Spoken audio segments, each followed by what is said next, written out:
Magandang araw sa inyo lahat mga ka-PJ, no? Good news ito sa mga bumibiyahe ng Lala Ride, no? Dahil extended yung kanilang 0% commission hanggang February 15. Kaya samantalahin natin yan, no? Kaya ito naman ngayon, susubukan natin bumiyahe sa Lala Ride, no? Sayang din yun, walang commission. Saka siyempre, alam naman natin, magaganda yung pamasahe sa Lala Ride.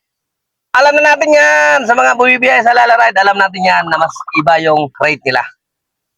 Napatunayan na natin yan. Di ba? Ika nga, meron tayong choice, no? Kung saan natin gustong bumiyahe. Walang bawal doon. Alright? Kaya tara, try natin mag-online sa Lala Ride kahit ilang biyahe lang. Maka-experience lang ba? Kayo rin, try nyo rin. 0% commission, no? Kaya, let's go.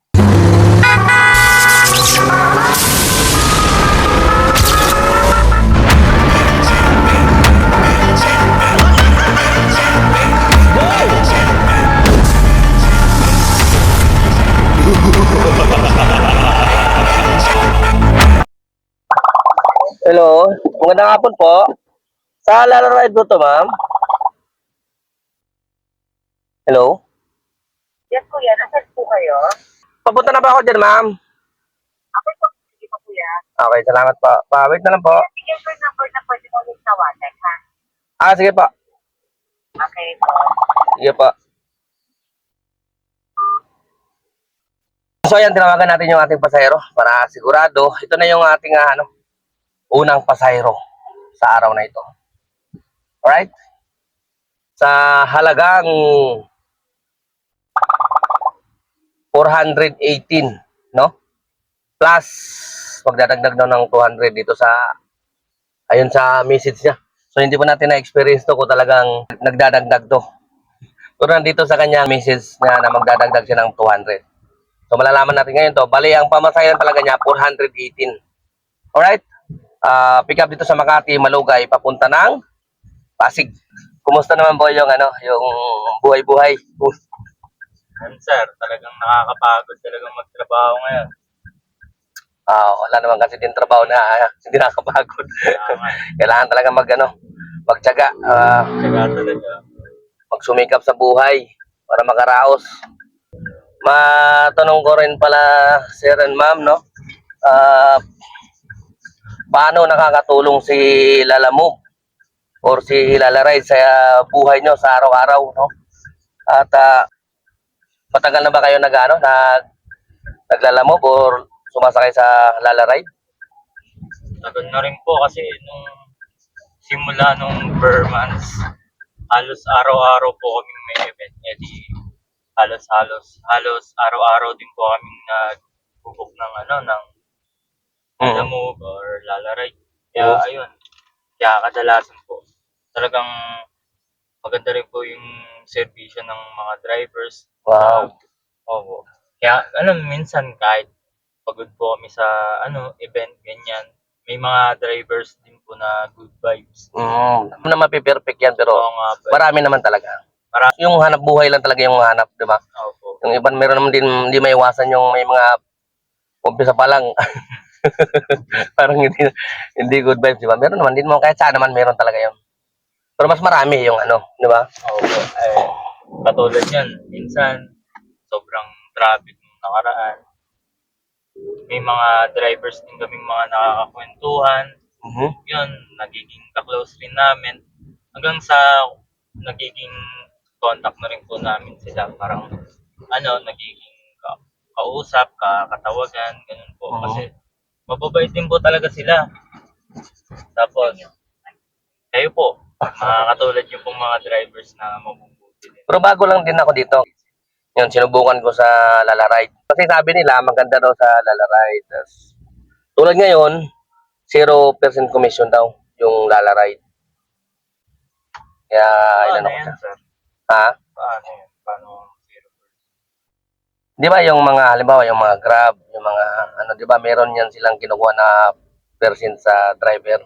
Halimbawa yung pamasahe is 500, pero siyang kinukuha na may porsyento pa rin. Commission. Oo, talaga. Sa Lala Ride. Nung binok kasi nito, no, amo nyo ba to? Lalaride yung binok niya. Siguro hindi siya makapag-book ng ano.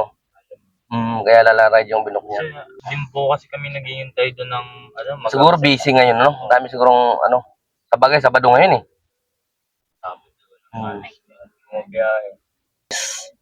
Paano nyo po nalaman pala yung lalaride or yung lalamove? Sa Facebook po ba? Kaibigan or sa social media?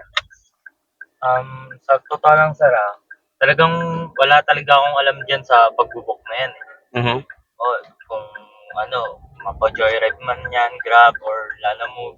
Talagang wala talaga akong alam dyan sa pagbubok na yan sir. Pero simula nung nagka-event kami sir, natutunan na rin namin mag-book ng amin kasi minsan. So paano nyo nalaman yung, halimbawa itong social media, di na yun. Laki na yung influensya talaga ng social media. Talagang sobrang laki talaga ng influensya na ngayon ng software. Kasi halos lahat, makikita mo na rin talaga, mapa-FB man. Doon mo rin talaga matututunan sir. Talaga. Lahat na ngayon, no? Wala kang alam, natututo ka. Akin bagay din talaga. Ang ano. Kasi kami dapat matuto ka mag-book kasi lahat nadadaanan nila ng Meron kayong service. Tapos, pero gamit na gamit pa rin sa inyo yung mga ganito, no? Kasi Pag hindi kasi, ano? Kasi minsan sa isang araw nakaka-8 event, ganun. Oh, lakas din pala, no? Nalakas po yan nung December. Talagang ganun po talaga yung event. Nasa 8. Iisa yung service namin. Hindi kaya, no? Kaya po. Gagamit na gamit nyo yung lalamove talaga, no? Gamit na gamit talaga po. Halos araw-araw talagang gamit na gamit yung lalamove. Walang palya. Talaga, no? Buti na nga lang sir. Mabuti doon talagang nakakakuha pa kami ng ng mga drivers. Kasi minsan alas 2 na kami nakakauwi ng madaling araw. Buti Grabe, no? Pero okay naman yung yung sweldo nyo, yung ano ba? Okay naman. Kumbaga sapat naman para sa inyo. Yun ang maganda. Di ba parang yung pagod at yung yung effort nyo, parang kumbaga bayad. Di ba? Opo. Masakit doon kung kulang. Di ba? Ako talaga sir. Yun naman na nga, kaya natin naghahanap buhay, di ba? Talagang kalaban mo talaga yung sir puyat, pagod. Ganon din dito sa amin. Oo nga sir. Pagod, puyat. Mayroon din stress, ganyan. Pare-parehas lang. Depende na lang sa'yo paano mo dalhin. Kung kakayanin. Hindi ka dapat nagpapadal doon. Mahaba lang ng pasensya. Kailangan. Ilang beses nyo nagagamit yung ito? Halos araw-araw pala na. Nasagot mo na pala kanina, no? Sir, Araw-araw sobrang na pala. dami sir, hindi namin mabilang. Isipin mo yun, sir, Gamit na gamit nga pala, no? 8 event sa isang araw, tapos Papunta pa balik. araw-araw, papunta Sana pa all. balik. Sir, ilan na yun? 8. Eh di 60 na agad kasi pabalik-balik pa. Grabe, no? May 60 na naipon ka beses pang pag gamit. At dapat pala marami kayong tagapag-book. Kasi minsan ang hirap mag-book, di ba? Ano, sir? abuting- Tatlo kami kung sino Abutin ka ng ilang oras bago makakuha ng May ganun, di ba? Oo, sobrang. Lalo na pag mga alanganing oras. Lalo nung December, no? Sir, Lakas nun, eh. sobra. Gugulat na lang kami eh. Kahit anong oras na, mga alas 2, may nag-a-accept pa rin. Buti ka nga mo, may nag-a-accept talagang parang Yan lang din yung pagkakataon na yung kami mga driver at paano kumikita eh. Saka magaganda yung rate. Mga ganun, pagdating ng December. Tapos, hindi ganun din karami yung driver kasi yung iba dyan, nagpapahinga din. Yung family time eh. bilib din. Ang sipag nun, driver na yan kasi kasal niya. Tapos nagbiyahe. Oo, kasal niya. Ay, yan pala sir. Maraming salamat. Sige po. Thank you po. Okay, maraming salamat. Sana sa sunod sakay ko rin kayo ulit. Sir. Salamat na ma. Salamat. Ayun pala si ma'am sa likod. Hi ka. So yan na guys, touchdown na yung ating pasahero galing Makati papunta dito sa Pasig. Nag-add talaga ng 200. Kasi nga may kunting dala sila may gamit eh. Nag-add ng 200. Bali lahat-lahat nagbigay ng 500 plus yung 120 kay Lalaride. Kasi parang promo yun eh. Okay. So, bali 620 yung nakuha natin doon. 0% commission. Sarap talaga pag 0% commission. Laki kagad. Galing lang ng Makati. Saglit lang na ibaba. Halos lang 30 minutes lang. Alright. So, tara, let's go. Hanap tayo ulit ng panibagong booking. So, ito na yung ating next na booking. Pick up dito sa Pasig din, no? Papunta ng UP Town Center sa halagang 679. Di ba? Maganda talaga ang pamasahe kay Lalaride. Sino pa pala nag-book nito, ma'am, sa inyo? Kayo? Paano niyo po nalaman, ma'am, na meron ng Lalaride pala?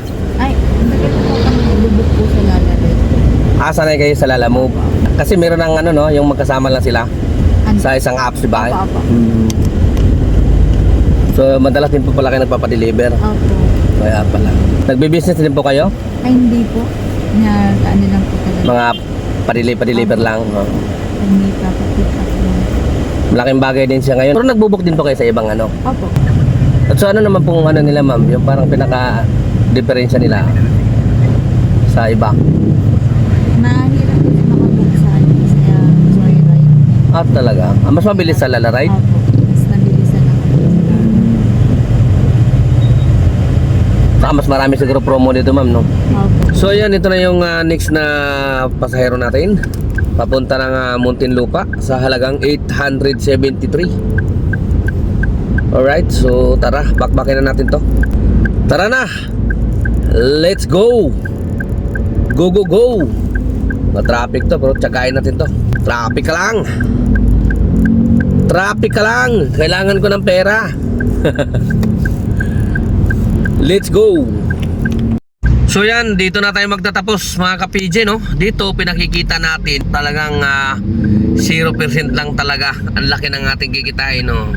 Isipin nyo naman na tatlong bookings lang ito. Tatlong bookings lang yan. 1,861. 0% commission, no? Pero siyempre hanggang February 15 lang yan. Kaya samantalahin na natin yan, no? Sabihin ko sa inyo, mas malaki talaga ang bookingan dito.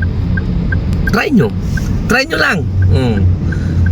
Sabi ko sa inyo kadalasan ito malalaki ang booking. Try nyo lang. Alright? So yan, hindi na ako magtatagal. Maraming salamat sa inyong patuloy na pagsubaybay, no? Ka-PG nyo, temporary signing off. Adios mga ka-PG. Ingat tayo lahat, ha.